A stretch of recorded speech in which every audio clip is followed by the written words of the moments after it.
Good morning everyone, this is As Mohammad Khan and I welcome you in today's segment. In our previous segment student we have discussed about the phylum and the living organism that comes in those phylum. All those living organisms are primitive in nature, means their body is not well developed. Today we will discuss the phylum Hemichordata and Chordata. What are they student? They are developed phylum, means their body is complex in nature and their body can be differentiated into different parts, and they have the organ system specific body organization, means their body organization is organ specific. So the first phylum that we will go to discuss today, it is Hemichordata. This hemi word is generated from a Greek word student. Hemi means half and chordata means notochords, means the living organisms that have the half notochords or less developed notochords come in the category of Hemichordata, and it is the smallest group because it contains only 500 species student. And the living organisms that are found in the Hemichordata, they are marine in nature, means they are found in sea water. And what is special about them student? They have the interlink in between chordata and invertebrata, or the organisms that have the simplicity in their body. So they connect the chordata with invertebrata or other lower living organism or the primitive organisms. And student, they have the brow, means they are found in the broach, means in the small hole that is found inside the sand. So they are brower in nature because they are found in brow, means their shelter is brow student, like the rabbit is found in the brow.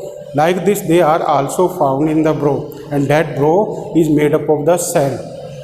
So inside the sand they are found, or they have their shelter. So they are brow in nature. With this they have the bilateral symmetry, and their body has the three folds: external fold, middle fold and inner fold. Their body has the three fold. With this their body is differentiated into three parts student. And what are they? They are proboscis and collar and trunk. These are the three parts that are found in their body. First is proboscis, second is collar, third is trunk. So these are the three parts of them.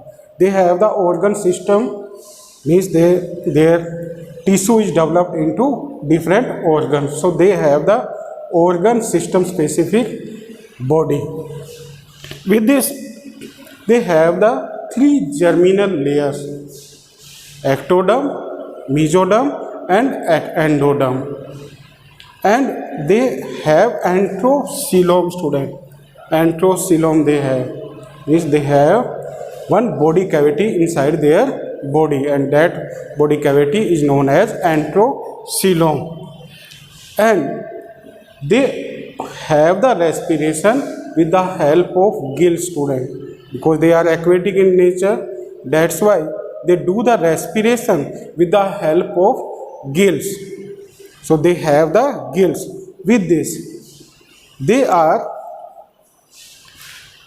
bicoccous or dicoccous in nature, means in them male and female are found separately, and with this they do external fertilization. And the development that they have, means the new living organisms that is produced, it is produced with the help of indirect development or larval form development student, in which the larva is formed first. and that larva is converted into adult. So they have the indirect development. With this, some living organisms like acorn worm, this acorn worm have the asexual mode of reproduction. Which mode of reproduction they have? They have asexual mode of reproduction, student. So acorn worm have the asexual, means in them there are the some living organisms are also reproduced by the asexual, but most of them are reproduced by the sexual reproduction. Now we come on the next important phylum, and we, means the human being, also come in this phylum. And what is it, student? It is chordata. Now again this chordata word is generated from a Greek word, means notochords, means the living organisms or the animals that have the notochords come in the category of chordata, student, and they are known as chordates. With this, they are found in all the habitats. In all the habitats they are found, means aquatic, terrestrial, aerial. In all the habitat they are found, and their body is bilateral in nature, means their body have the bilateral symmetry, means longitudinally we can divide their body into two equal parts. Next important characteristic that they have hollow dorsal and a single nerve cord. Hollow dorsal and single nerve cord they have. With this, they have the closed circulatory system. Closed circulatory system that they have. With these important characteristics, what important another characteristic that they have anal post tail or post anal tail, student, means in the last vertebral columns they have post anal tail, means the tail like bone they have.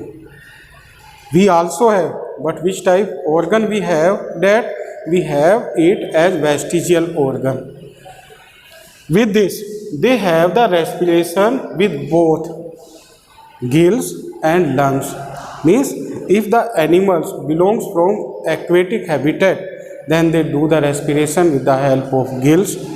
If they are found in the terrestrial or the aerial habitat, then they do the respiration with the help of lung, student.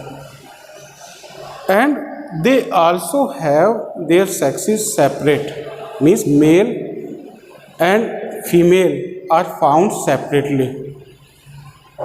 With this, the important characteristic that they have,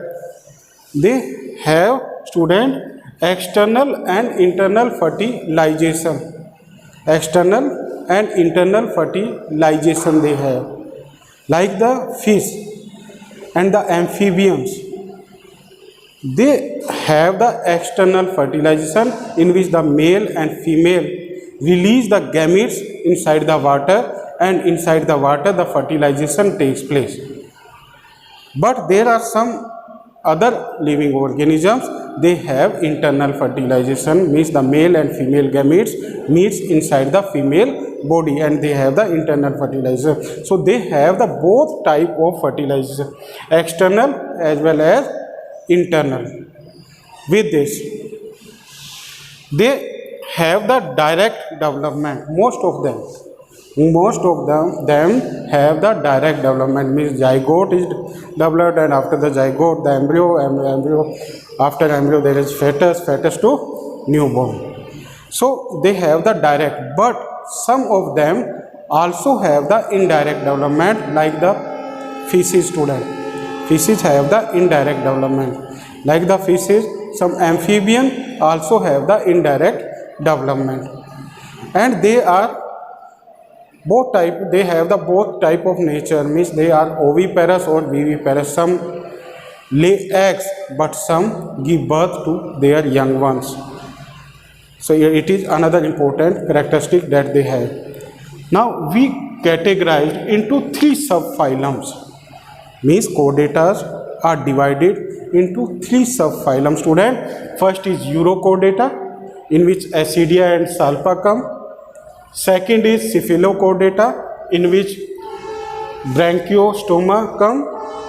And third important subphylum is Vertebrata, in which we come. Means it has the 5 different classes. Vertebrata. First is Pisces, second is Amphibia, third is Reptilia, fourth is Aves, fifth is Mammalia. Pisces is the fishes group, Amphibia is the frog group, is the living organisms that belongs from the frog family. They come in the Amphibia. Reptilia, like the lizard family, all the type of the lizards or the snake come in the Reptilia. Next is Aves, it is the birds family, all the birds come in this class. Next is Mammalia, it is the group of the mammals, means the living organism or the animals that have the mammary glands, they come in this category. Or most, they give birth to their young ones, that's why we can say that they are viviparous in nature. But other are oviparous, means they lay eggs. So it is about the subphylum of Chordata student. In our next segment, we will discuss about the Vertebrata or the classes of the Vertebrata. In the short we have discussed student. In the short we have discussed, but in our next segment we will discuss these all classes in detail. So thank you very much and have a pleasant day.